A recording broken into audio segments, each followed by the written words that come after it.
Түркістан облысынан экспортқа шығатын тауар мөлшері былтыр 21%-ға, жалпы тауар айналымы 18%-ға артты.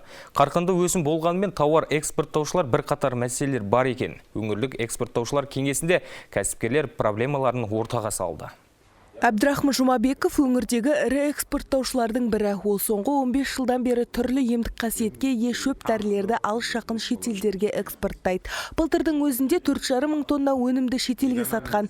Дегенмен кәсіпкер сол өсімдіктерді жинап теріп, күтім жасайтын жұмысшы аз дейді. Жастар жағы қара жұмыс істеуге құлықсыз. Сол себепті өзге елден адам жинауға мәжбүр екен. Ал бұл жатқан қағазбастылық пен қыруар қаржыны талап етеді.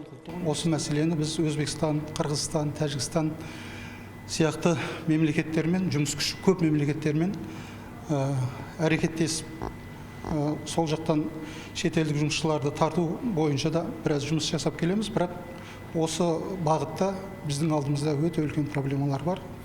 Себебі қанша жаңағы жақын мемлекеттер деп есептесек те, жұмыс күшінің келіп кетуін заңдастыру. Заңдылықтары да өте күрделеніп кеткен, талаптары өте жоғары.